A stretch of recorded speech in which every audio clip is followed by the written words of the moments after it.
Le prince Harry se sent absolument furieux de la façon dont il a été traité lors du jubilé de platine de la reine, a déclaré un expert royal de premier plan. Le duc et la duchesse de Sussex sont apparus lors d'un événement public alors que la nation honorait le règne historique de 70 ans du monarque. Harry et Meghan ont rejoint une quarantaine de membres de la famille royale au National Service of Thanksgiving à la cathédrale Saint-Paul de Londres le vendredi 3 juin. Angela Levin, auteur de Harry, A Biography of the Prince, a déclaré au Sun, « Ce qui m'a vraiment marqué ce jour-là, c'est la colère d'Harry, il porte ses émotions sur son visage et il avait l'air absolument furieux. Il aurait pu ressentir beaucoup de choses, je ne sais pas s'il a eu une vague de sentiments face à ce qu'il avait abandonné. Il est autodestructeur et pourrait regretter ce qu'il a perdu, peut-être qu'il se rappelait de mauvais souvenirs et souhaitait ne pas être venu du tout. » Harry et Meghan ont été aperçus à travers une fenêtre lors du défilé d'anniversaire de la reine, Trooping the Colour, mais ne sont pas apparus sur le balcon du palais de Buckingham où seuls les membres de la famille royale en activité ont rejoint le souverain. L'apparition de vendredi était la première des Sussex aux côtés des Windsors depuis qu'ils ont démissionné en tant que membres de la famille royale en 2020. Le couple a continué à faire profil bas pendant le week-end du jubilé, manquant un concert étoilé devant le palais de Buckingham le samedi 4 juin. Un porte-parole du couple a déclaré que le duc et la duchesse passaient la journée en privé alors qu'ils marquaient le premier anniversaire de leur fille Lilibet. Les Sussex ont profité d'un pique-nique privé au Frogmore Cottage à Windsor avec l'ami de la famille et photographe Misan Nariman, qui a photographié Lilibet dans une robe bleue et un arc blanc pour marquer l'occasion. Le profil bas de Harry et Meghan au cours du jubilé a conduit la correspondante étrangère de Sky News Australia, Annelies Nielsen, à affirmer qu'il avait été complètement séparé de la famille royale pendant les célébrations.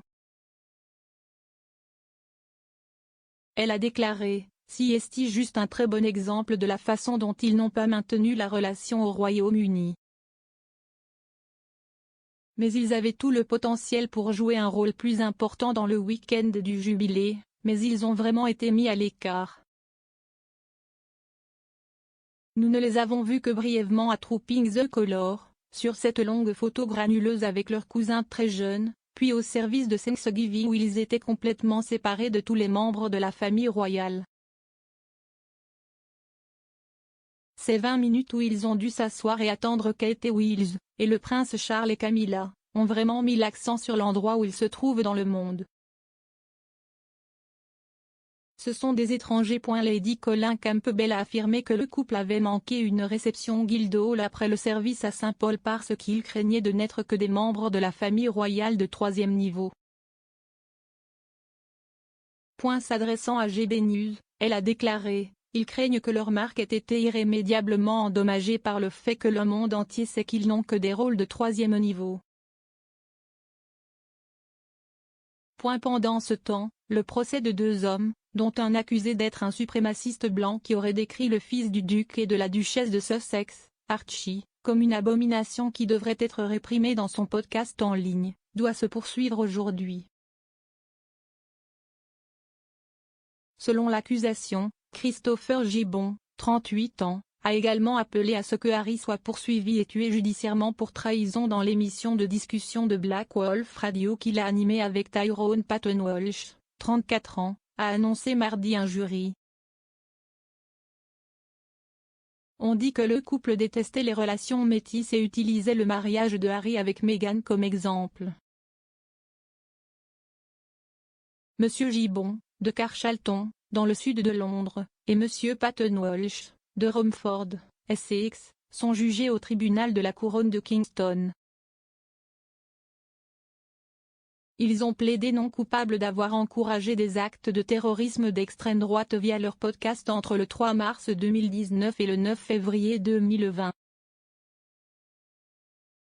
M. Gibbon nie un autre chef d'accusation de diffusion de publications terroristes en téléchargeant des vidéos sur une réserve en ligne appelée The Radicalisation Library entre avril 2018 et février 2020. La procureure Anne White QC a déclaré au juré, ils réservent une haine particulière aux relations métisses, et ils utilisent le mariage et les enfants du prince Harry et de Meghan Markle comme de parfaits exemples de cela.